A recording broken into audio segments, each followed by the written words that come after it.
Morning, Cutler. How are you, my love? Morning, it's me, Calvin here from Kwak Talks, and you're watching Kwak TV. Because why watch crap TV when you can watch Kwak TV? So, today, it's Thursday. Like, I know I say this every morning. I start with, it's Monday, it's a new week. I go, Tuesday, 2 days in. Then I get to Wednesday, halfway through. Then I'm like, bloody hell, it's Thursday already. Then Friday, it's like, how's your week been? Honestly, every week is pretty much bump. But Thursday, how's your week been? I've had quite a nice week, actually. Quite steady, busy, but steady. And it's because I actually looked at my time management and sorted my shit out. But how are you all doing? So if you are tuning in now, drop in the comments. Tell me who you are. Tell me what you're doing. Tell me what you're drinking. Say hello. Tell me what the weather's like. We've still got loads of snow, but I think it's going to turn into ice. Just saying. I can give you a live weather report from my window. It's great. Yeah. Sunny with a chance of ice.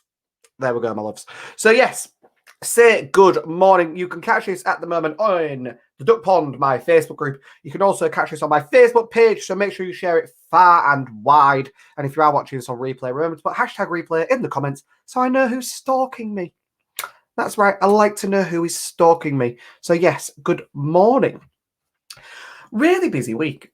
And do you know what? One of the things that I've changed this week with me getting busy was I realised that I was going through a bit of a coffee phase. And I love coffee. Just want to point that out. Really, really, really love coffee. And I was like, well, I want to see how different this can be. So this morning, I'm actually on the peppermint tea with a spoon of honey.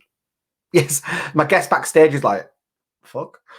So yes, I've gone from coffee to peppermint tea just to see if there's a difference in productivity or any. Oh, I said that quite posh, didn't I? Productivity. See if there's any difference in it at all. Posh and me do not go in the same sentence unless it's Spice Girls is included.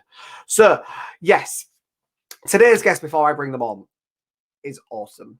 I cannot wait. She's absolutely hilarious. I just love her. She looks so professional, but it turns out she's such a prat. And I just love it. It's great. But as we know, every morning on Kwak TV, I go through things such as different days of the year, possible Google trends, weird and wonderful news, hashtags to use for that day, and anything else that I find in between. But before I dive into that, if you haven't seen the Weetabix and Beans thread on Twitter yet, make sure you go and check it out. I did touch on it yesterday, but oh my God, it is so... The fact you've got like Western Super Bear Police saying, we know this is criminal, but please don't call us about it. It's like so funny. Just so funny. Like even Nando's going, you okay, hun? Oh, I love it. Kills me. So, just like every morning, I go through the different days of the year. So this morning it is, or today, should I say, it is Fat Thursday. Fat Thursday. Oh, and actually, I couldn't have said that at a better time. Good morning, Rob Lee, the personal trainer himself. Today it is Fat Thursday, Rob. Get that on your socials. Honestly, Fat Thursday today. Yes, and the Twitter thread was hilarious. So it's Fat Thursday. It is also Peppermint Patty Day. Okay. It's also Don't Cry Over Spilled Milk Day. First of all, why would you drink milk? Milk is rank. It's Satan's semen. It's rank. And yes, I can say that. It's my show. Fat Thursday sounds like a hashtag I need to get involved with. This is a day of the year, Rob. Day of the year. It's Fat Thursday. Yeah, it's the day of the year. That's today. So it's Get Out Your Guitar Day. Give it a good old strum. Get your mind out the gutter. Talking about guitars. And it's also Pro Sports Wives Day. Try saying that when you're drunk. Pro Sports Wives Day. Means that you support your wives that are in sports. Apparently. But yes.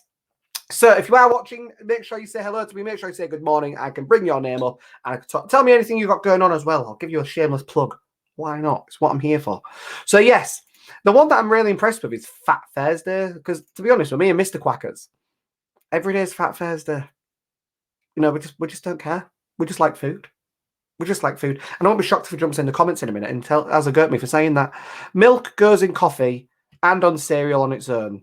No, just no. Yeah, you don't drink just milk. It's absolutely vile. It really is. So, then your trending hashtags for today on Twitter in particular is hashtag women in science. That is number one. I wouldn't normally mention that one because it's not a normal one, but that is awesome. Hashtag women in science. There's also a hashtag Thursday morning. It's also a hashtag Thursday motivation. And it is also, oh, bear me, Thursday Thoughts. And that is all going with. Hashtag Women in Science, hashtag Thursday Morning, hashtag Thursday Thoughts, hashtag Thursday Motivation. Honestly, once again, try and say them when you're pissed. So yes, honestly, love it. Get all fat and sassy. I know which video you're on about, Rob. I know which one you're on about. I'm going to go home and get all fat and sassy. Love it. I'm sick of watering plants. Plug needed. I know that is Lee or that is Wayne. That is one or the other, because I know that they own a plant shop. So it's make sure you go check out LW Plants. If it's not them, I'm just plugging someone else's business. Hey ho. But this does prove Facebook user. I don't know who you are. So either at the top or the bottom of this video, click the more button. Then there's a little section where it says allow StreamYard to let me see your beautiful name. Because then if you harass me, I can just block you. And it's even better. Thanks, Rob. It's Lee. Wouldn't expect anything less. So with no further ado, today's guest is a lovely lady, and I've not known her for very long, actually, but she is absolutely hilarious and love her to pieces.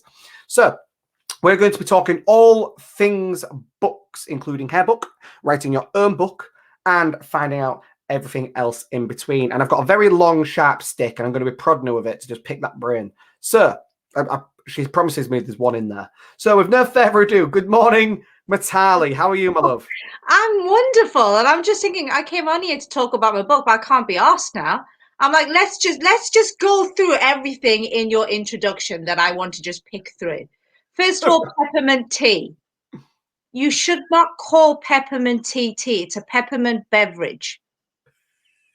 I really take offense. Maybe it's because my family come from Assam, which is like the big tea making region in India. And it's like, it's not tea. If it doesn't come off if it doesn't have tea leaves, if it doesn't come off a tea bush or whatever it is, it's not tea. It's just a peppermint hot beverage.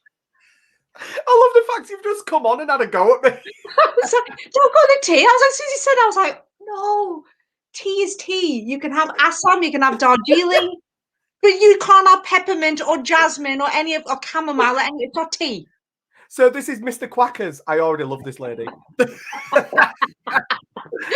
just like, what the hell? Why do people call it tea? It's tea. It's So like when people call chai latte a chai latte. No, chai just means latte, doesn't it?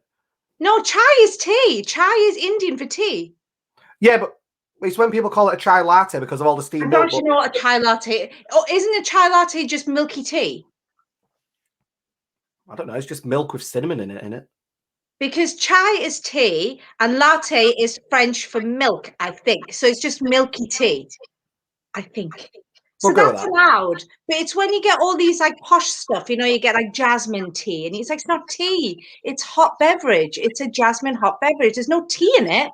It doesn't come from a tea leaf. So why would you call it tea? Mitali's been triggered. She's been triggered. I mean, this is my heritage I'm talking about. I don't know having some jasmine or peppermint think it's tea. It's not tea. Fuck off, you damn Britishman with your peppermint tea. Next thing I want to talk about, milk. So Rob was saying milk doesn't go with anything, Rob. You just need to you need to listen to this, okay? There is nothing normal about milk, okay? It's like I've got meat eater friends and I've got vegetarian friends, and people find it really weird as a vegan why I get on with meat eaters more than vegetarians. Because like, well, hang on a minute, wouldn't you're vegan, so wouldn't you get on with vegetarians more? No, vegetarians are weird as hell. It's like, so it's wrong to eat an animal. It's wrong to kill it and eat it, but I'll hook it up to various machines and milk it for the rest of its life and drink what is meant to be for its babies. How is that not weird? It's like animals eat animals. Animals eat fish. Animals eat other animals' eggs, but no animal looks at another species and goes, those breasts looks interesting. I'll just milk them and drink what comes out from it. It's the weirdest thing in the world. You can eat animals and it's normal, but drinking the milk of another species is weird as hell. I'm just telling you now. Anyone watching this, please go to my Facebook page and share it, because everyone needs to see this. Just Mitali's been triggered by this whole show. I absolutely love it. Exactly. For anyone tuning in and wondering why Mitali's on a rank about cow's breasts, just don't ask. We don't want to trigger it. I've been told off for calling peppermint tea when it's a hot beverage. It's a hot beverage. It's a hot beverage. There we go. I'll start. I'm going to just say peppermint tea every month. See if you're watching, just have a go at me. Peppermint beverage. So, anything else that triggered you? No, that was it really. Basically, just all your whole intro just triggered me. The beginning of your show was fucking shit. I'm fine with Fat Thursday though. I thought Fat Thursday was good. I felt a bit sorry for Thursday, but you know. It's all right. Good morning, Mr. Dan Holmes. Dan, you have tuned in at, honestly, the best time ever. I've just completely triggered Mitali. It was absolutely great, honestly. But it's like when you say to an Aldi worker, and I can say this because my partner works at Aldi, and you slip up and say Lidl, like, excuse me, where? Where? No, you mean Aldi? And it's like, all right, calm down. They get absolutely triggered. It's hilarious. But Really? Mitali, I didn't even know that was a thing. Oh, you can't get them mixed up. Oh no! If you say to someone that's like hardcore shops at Lidl, you can't slip up and say Aldi. So which one is? You know how Sainsbury's is meant to be just has the edge on Tesco's when it comes to poshness. How does it work with Aldi and Lidl? Like which one? Which one's the discount? Which one's the Asda? Which one's the Sainsbury's? You're either hardcore Lidl or you're hardcore Aldi. Lidl is a bit more expensive than Aldi statistically. Me and my partner was actually talking about this last night. Just listen, yeah. You've been together for a while, haven't you? Yeah. When you start talking about that. Yeah. Oh, so Mitali, right? I tell you what, I am going to get you to do one thing, just in case people don't know who you are and what you do. She's not a critic for peppermint tea and milk. It's who are you and what do you do? Okay, well, I'm not having a rant about tea and squeezing breasts and taking milk that's meant to be for another baby. Called it tea, by the way, just pointing that out. I am a book coach and book publisher. So I help people write business books and I help them get it published. So, because I meet so many people. I used to be a ghostwriter, so I used to write books for people. But that becomes more specialist. There's a lot of people that can't afford a ghostwriter because a decent ghostwriter is going to set you back at least 10K. And that's probably, yeah. Well, the last book I wrote, I charged 35K. But it did take me 6 months to write the book. So, Mr. Quackers, I'm sorry, Mitali, you're single. But I decided, because I've written 7 of them, well, now 8, because I've got my own book coming out soon, but I've written 8 of them now. So I've got a specific structure. I just, when you do something again and again, you kind of create in your own head a little structure of how it works, and it just the process gets faster and faster and more efficient. And then last summer, I just kind of, pandemic, stuck at home, lots of time to think. And I was like, why not create a program so I can actually show people how to do it themselves? And then that means people who can't afford 30 or 40K to pay someone like me, they can actually do it themselves. So I basically show them how to plan and write a book. And then what I do is I've got a team of editors and typesetters and graphic designers, and they will take the finished manuscript and publish it as a professional book, both on paperback and Kindle. So that's what I do. It's really important as well, isn't it, with books? Because, I'm not an avid reader. I will point that out. I'm not an avid reader, but I do understand the power of someone having a book, because lots of people in a business sense that are your potential customers, people you want to help. It's a great marketing tool in general, as well, saying that you're a published author. Like, I understand the power of having a book, even if I don't really read them. I understand the power of having one. I think that's what's great about books, because even people who literally don't read, it's actually ironic. I've got a student who's going through my program right now. He's read 5 books in his whole life, and he's tickled pink that he's going to be a published author by the end of March. It's like, I don't read. I'm not a reader. He's going to be. But that's the thing about books, that even people who don't read respect books, even though they don't do it. It's I remember saying to a friend of mine a while ago, saying, isn't it weird if you say that someone's watches a lot of TV, even people who watch TV, lots of it, they instantly think, oh, that person must be stupid. But if you say, oh, that person reads a lot, you instantly think, oh, person must be intelligent. But if you think about it, it's actual BS, because if the person who's watching TV is literally watching the parliamentary channel and is watching documentaries, they could be really intelligent. And then the person who's reading books, they could be reading Mills and Boon's crap. Do you know what I mean? All the time. And Do you know what I mean? So but that's kind of what I do. That's what it's all about. You know, it's not really, I don't help people to write an autobiography or fiction because I don't know how to do that. What I'm doing is I'm helping people build their authority by Yeah. becoming a published author. Because rightly or wrongly, all over the world, people do just assume that if you're a published author, you must be an expert. You must be better than somebody else who does exactly the same thing Yep. because, well, you're the published author, so you must know more than him. Whether they actually do or not is irrelevant, but that's a perception. That's just how it works. Love it. And do you know what? On a note that you touched on there, the Mills and Boons. So I worked in a charity shop for 10 years. I was a volunteer at a charity. And it amongst like working full time and stuff as well. Old grannies go mad for Mills and Boons, don't they? Like, I don't know. I've never oh worked no, in a honestly, charity shop. Is that what happens? we had a designated section just for Mills and Boons books. These are not heavily erotic, but slightly sensual books, and lots of grannies go mad for them. Does it make you look at grannies in a different way? Yeah, the randy as I shit. think I would be disturbed a little bit. I'd be like, she's picked up some knitting stuff and then a Mills and Boons novel. I'd be like, oh no, what are you gonna do when you get home? Oh Christ. So how many books would you say you've helped publish in your entirety of being in business? So is this ones that I've written or I've helped people publish? Oh, for me, the tie into the same thing. Okay, so I've written and published 7 books as a ghostwriter. I've got my own book coming out in a few weeks. So that'll be my 8th book, but that'll be the first one with my name on it. So that's quite interesting. It's interesting seeing the other side of it because as a ghostwriter, you kind of just write it and you send it off to somebody and that's it. And then I've got 2 students who are ready to publish by the end of this month.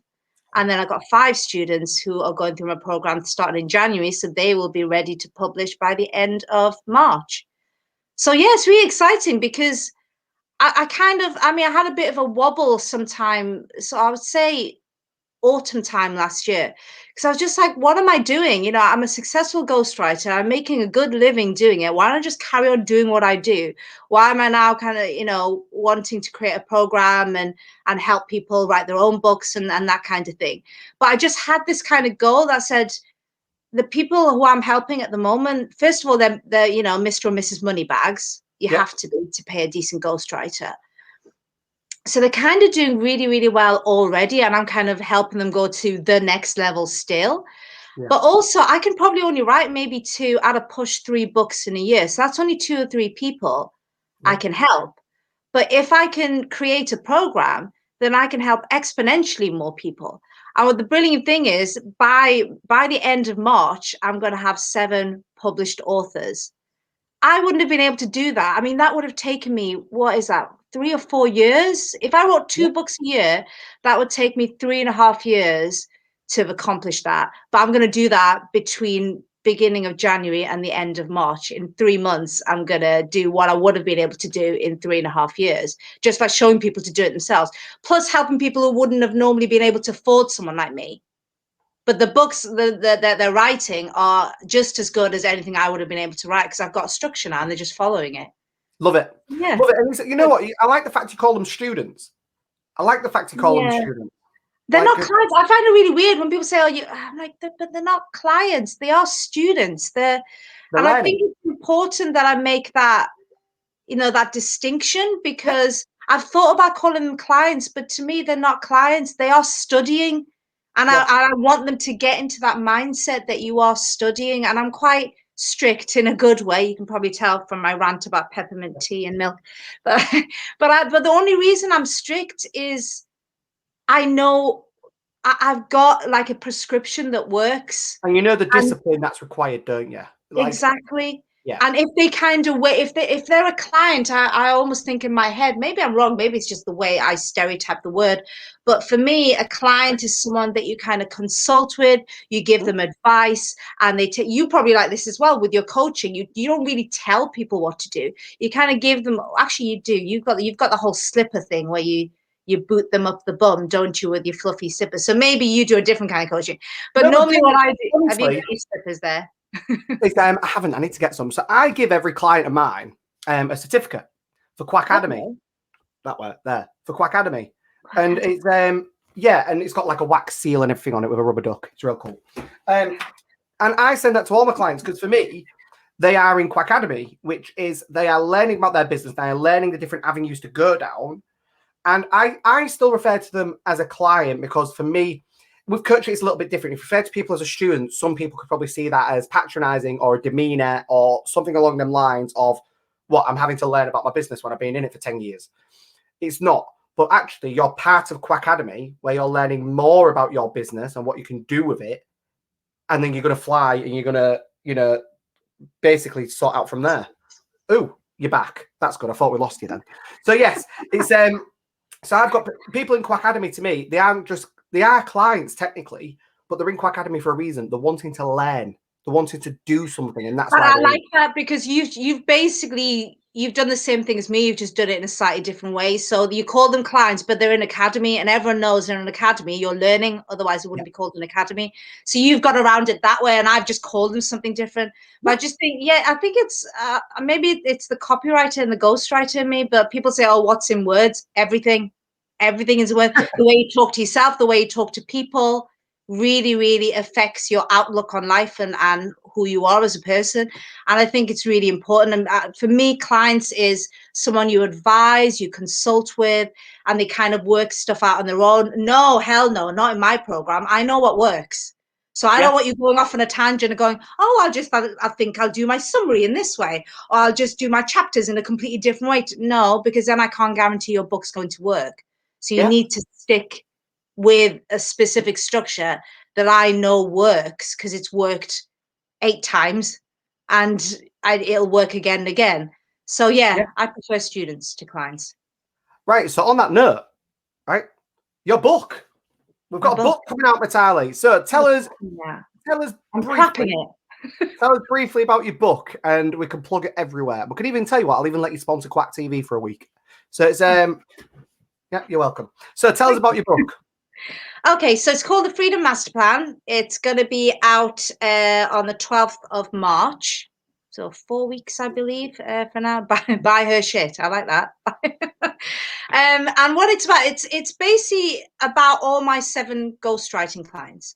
Because one of the key things with their success, I noticed, it wasn't the fact that they just became a published author. There is some people kind of think that as soon as they write a book, that somehow the world's going to stop turning and everyone's going to think you're amazing. And it's like, yeah, they will, but you need to get out there and leverage it. So, because it's a big old world out there, and you just publishing a book on Amazon. There's a ton of books on Amazon, and if you just think just sticking it up there and that somehow everything will magically change in your life and your business, you're fooling yourself. Yeah.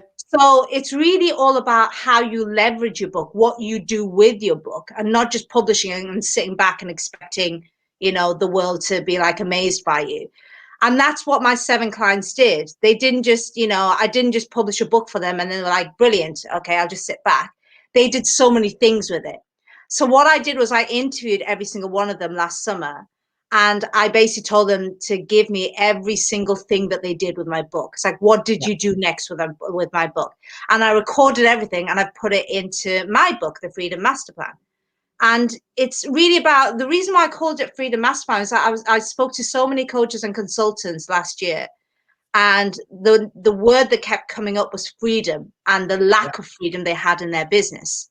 And I bet you'll get this as a coach because you coach entrepreneurs.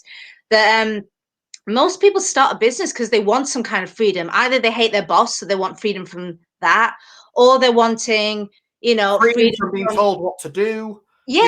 Loads of stuff. But the thing is, they have a business and they're thinking, brilliant, I don't have to answer to anybody ever again. They end up working much harder and longer for themselves than they ever did for a boss. So all that freedom that they wanted, they have even less freedom within their business. So the reason why I call my book The Freedom Master Plan is it's all about if you write a business book and you know how to leverage it correctly, you can work less, you can earn more, you can live on your own terms. A lot of coaches and consultants have clients that they really don't like, but they pay the bills, so they have to keep them on. I don't Whereas do that. I'm pointing that out. I bet you get rid of them straight away. But there's people who put up with them because they have to. Yep. And, you know, but if you're seen as an expert or as an authority, you're going to have a long list of people wanting to work with you. So you can choose only the best people, and the people who annoy you can just go, bye, don't want to work with you, go and annoy somebody else. So yeah, that's where it comes from. It's basically, it's a case study based book. And if you read the book, you'll kind of know everything that you can do with a book and how it can fit into your overall marketing strategy that you've already got for your business, but how a book's just going to explode it, really. Love it. So on that note, Mitali, everyone watch this space for Mitali's book because we need to finish the show. We need to finish the show. So thank you so much for coming on. Make sure you drop all relevant links everywhere. And when your book's released, make sure you let me know and I'll make sure that we get it on somewhere on the show for me to promote for you. Yeah. I will do. Thank you, Callum. With a K. Don't run straight off because I'll have a quick natter with you backstage. All right. I'll speak to you in a minute. Bye. Oh, honestly, I love that woman. And the fact she went on a rant about my peppermint tea. I can say it on this because she can't argue back with me. But you'll be watching Kwak TV because why I watch Crap TV, where you can watch Kwak TV. And tomorrow we have the birthday girl herself. And trust me, we know it's her birthday. She's been telling everyone for about 6 months. It's Lorraine Kaplan. So, with no further ado, see you tomorrow.